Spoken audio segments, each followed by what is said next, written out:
السلام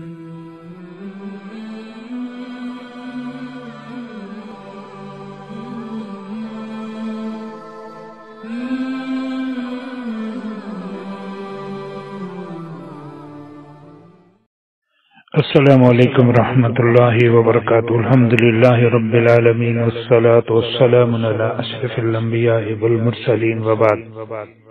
شیطان لوگوں کو صرف کفر و معاصی کی دعوت دینے پر اکتفا نہیں کرتا، بلکہ انہی اچھے کام کرنے سے بھی روکتا ہے۔ بلائی کے جس راستہ پر بھی اللہ کا کوئی بندہ چلنا چاہتا ہے، شیطان اس کے راستہ میں ٹانگ اڑاتا اور اسے روکنے کی کوشش کرتا ہے۔ حدیث میں ہے کہ شیطان ابن آدم کی تمام راہوں میں بہتا ہے، چنانچہ اس کے اسلام کی راہ میں بیٹھتا اور کہتا ہے، کیا تم اسلام کی خاطر اپنا اور اپنے باپ داداؤں کا دین چھوڑ دو گے؟ بندہ اس کی بات ٹھکرا کر اسلام قبول کر لیتا ہے، پھر وہ اس کی ہجرت کی راہ میں بیٹھتا ہے اور کہتا ہے، کیا تم ہجرت کی خاطر اپنا وطن، اپنا ماحول چھوڑ دو گے؟ مہاجر کی مثال اس گھوڑے کی سی ہے جو لمبی رسی میں کھونٹے سے بندھا ہوا ہے۔ بندہ اس کی بات ٹھکرا کر ہجرت کے لیے چل پڑتا ہے،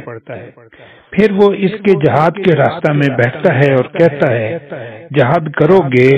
تو اس میں نفس اور مال کی پریشانی تو ہے ہی، اگر لڑائی ہوئی اور تم مار دیے گئے تو تمہاری بیوی دوسرے سے شادی کر لے گی اور تمہارا تمام مال و دولت بھی ٹھکانے لگ جائے گا۔ بندہ اس کی بات ٹھکرا کر جہاد کے لیے نکل جاتا ہے۔ جو شخص ایسا کرے گا اس کو جنت میں داخل کرنا اللہ پر واجب ہے۔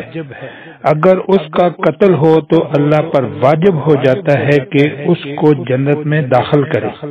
اگر وہ ڈوب جائے تو اللہ پر واجب ہو جاتا ہے کہ اس کو جنت میں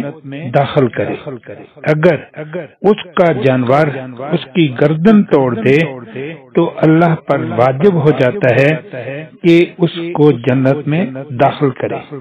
اس کو احمد، نسائی اور ابن حبان نے صحیح سند کے ساتھ روایت کیا ہے۔ اسی جیسی بات قرآن کریم میں اللہ تعالی نے بیان کی ہے اور شیطان کا یہ قول وہاں پر درج کیا ہے۔ جب اس کو اللہ تعالیٰ نے دھتکار دیا اور اس پر لعنت برس گئی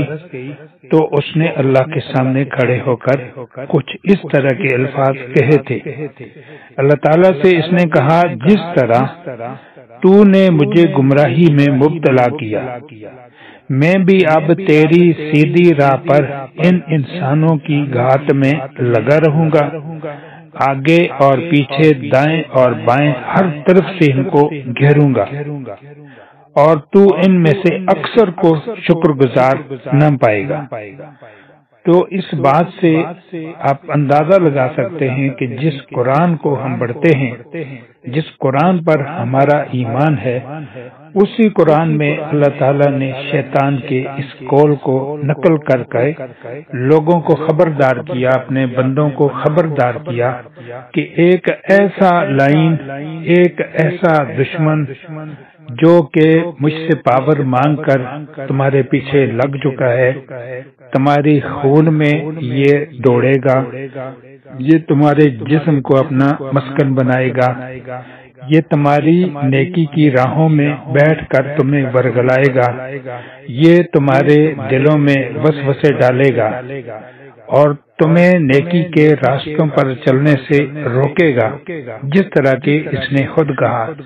کہ میں اس کی ہر طرف سے آؤں گا اور میں اس کو گمراہ کروں گا۔ اور پھر اس نے یہ بھی کہا کہ تیرے بندوں پر میرا بس نہیں چلے گا۔ تو ہم اپنی گفتگو میں اکثر اوقات یہی کہتے ہیں کہ بس اس کی بات جو نہیں سنے گا وہ صحت بھی حاصل کر لے گا، وہ ایمان کو بھی بچا لے گا اور وہ کامیابی کے ساتھ جنت کا حصول بھی ممکن کر لے گا اور وہ اللہ کی رضا کو بھی پا لے گا۔ اور جو اس کی باتوں میں آ گیا اور جو اس جیسے کام یعنی شیطانی کام کرنا شروع کر لیا تو پھر وہ صحت سے بھی عاری رہے گا، وہ ایمان سے بھی چلا جائے گا، اور جب ایمان بھی ختم اور صحت کا حاصل ہونا بھی ناممکن تو پھر وہ جہنم کے ہی راستوں پر چلے گا، اس کی زندگی بھی خراب، یعنی دنیا کی زندگی بھی اس کی خراب ہوگی اور اخروی زندگی کو بھی وہ برباد کر بیٹھے گا۔